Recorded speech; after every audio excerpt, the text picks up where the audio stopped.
Sayyiduna Utsman bin Affan mengatakan, al-qabru awwalu manazilil akhirah. Sesungguhnya kuburan itu adalah persinggahan pertama di akhirat. Faman naja minhu fama ba'dahu aisara minhu. Barang siapa selamat di alam kuburnya, selamatlah ia di akhiratnya. Waman lam yanju minhu fama ba'dahu as'abu minhu. Dan barang siapa tidak selamat di kuburannya, celaka dan lebih sulit akhiratnya. Jadi dari riwayat tadi kita tahu bahwa kuburan itu hanya ada dua kemungkinan. Kuburan kita itu ada dua kemungkinan.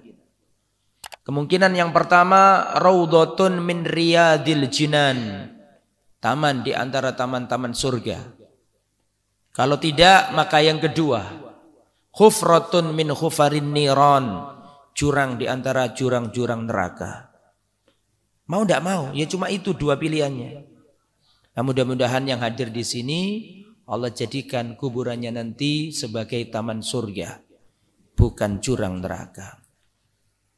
Dalam riwayat Imam Bukhari dan Imam Muslim dari Anas bin Malik, Rasulullah bersabda, yatsba'ul mayyit salasatun. Apabila anak Adam meninggal dunia, dia akan diikuti tiga hal. Kalau kita mati, kalau anak Adam meninggal dunia, diikuti tiga hal.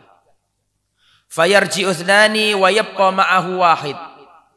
Yang dua kembali ke dunia.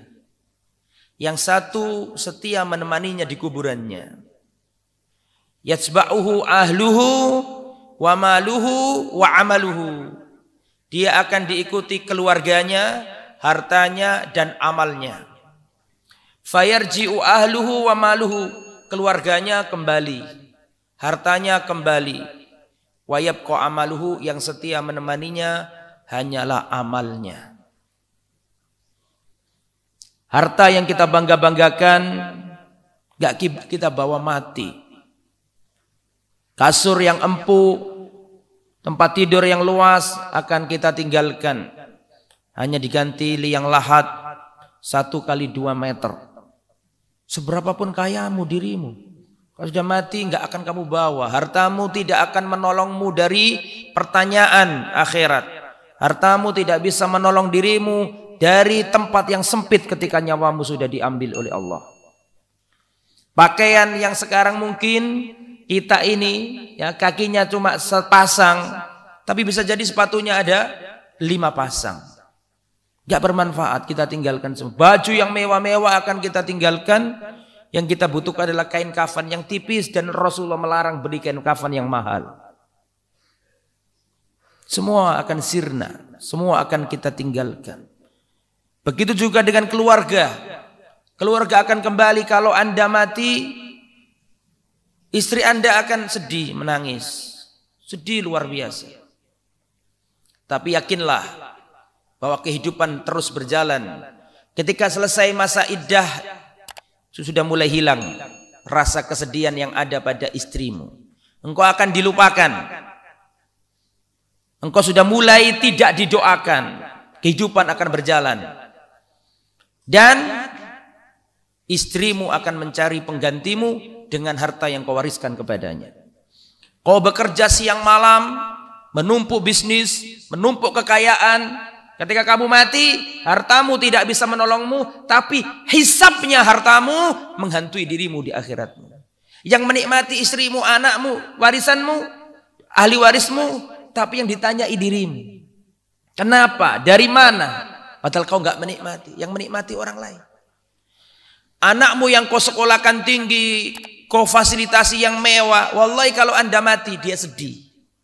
Tapi yakinlah kesedihan itu tidak lama. Selesai dari kuburan dia bertemu istrinya, bertemu anaknya, sedikit demi sedikit engkau dilupakan.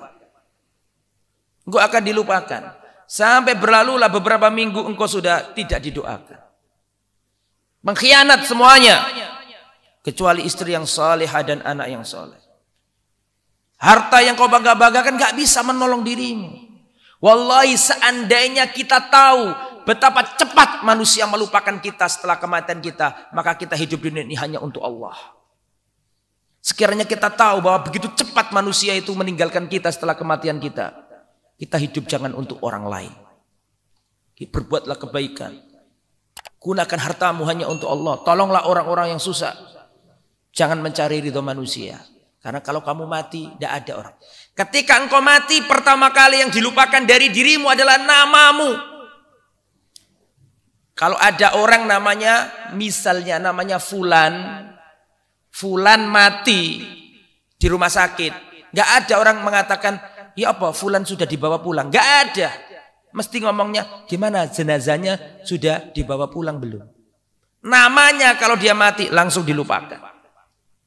Gimana mayatnya sudah disolati belum? Nggak ada orang ngomong, gimana Ahmad sudah disolati? Nggak ada. Ada orang mati namanya Ahmad. Insya Allah yang di sini namanya Ahmad panjang umur dalam kebaikan. Ini contoh saja. Ada orang namanya Ahmad mati. Ada nggak orang ngomong, gimana Ahmad sudah disolati belum? Ada? Nggak ada. Mesti ngomong apa? Jenazahnya sudah disolati belum? Namanya langsung dilupakan. Begitu cepat manusia melupakan kita kalau kita ini mati, maka jangan hidup mencari ridho manusia. Hanyalah ridho Allah Subhanahu wa taala. Itu ikhwatal iman yang dirahmati oleh Allah Subhanahu wa taala.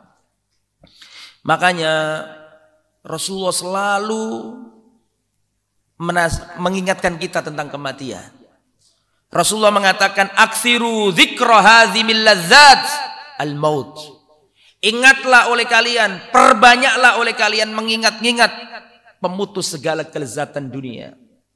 Dan pemutus segala kelezatan dunia adalah kematian. Kematian ini memutuskan segala angan-angan. Maka dari itu ikhwatal disuruh banyak-banyak ingat mati kita. Mengingat-ingat kematian adalah fadilah. Dan lupa terhadap kematian adalah radilah.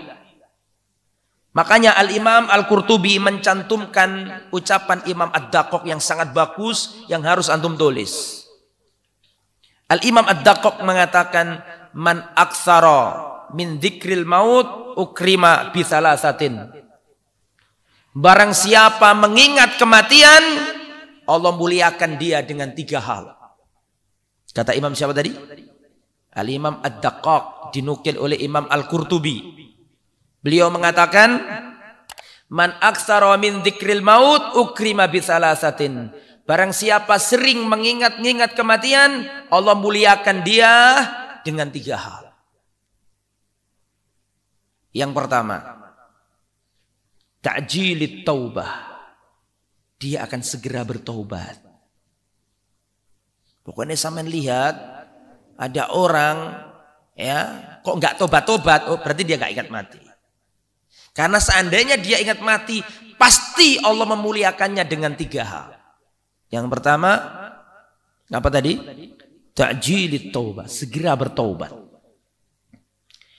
Yang nomor 2, Allah akan anugerahkan kepadanya qanaatul qalb, hati yang lapang. Wong iku nek senengane eling mati, atine iso jembar. Dunya gak digawa mati, akhirnya lapang dadanya. Tidak ambisi terhadap dunia. Qanaatul qalb. Allah akan muliakan dia dengan yang nomor 2, memiliki kelapangan hati.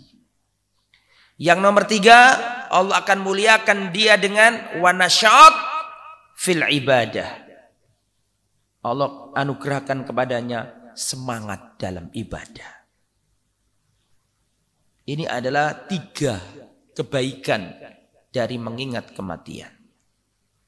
Kemudian beliau melanjutkan, waman nasiya al-mauta uqiba bi thalathatin. Dan apabila dia lupa terhadap kematian, Allah hukum dia dengan 3 hal. Jika dia lupa terhadap kematian, Allah hukum dengan 3 hal. Yang pertama, taswifit taubah, menunda-nunda taubah. Makanya kalau ada orang tua, kok dia itu masih suka mendem minuman keras, itu tanda dia dihukum Allah karena nggak ingat mati. Yang nomor 2, watarkir ridho bil kafaf.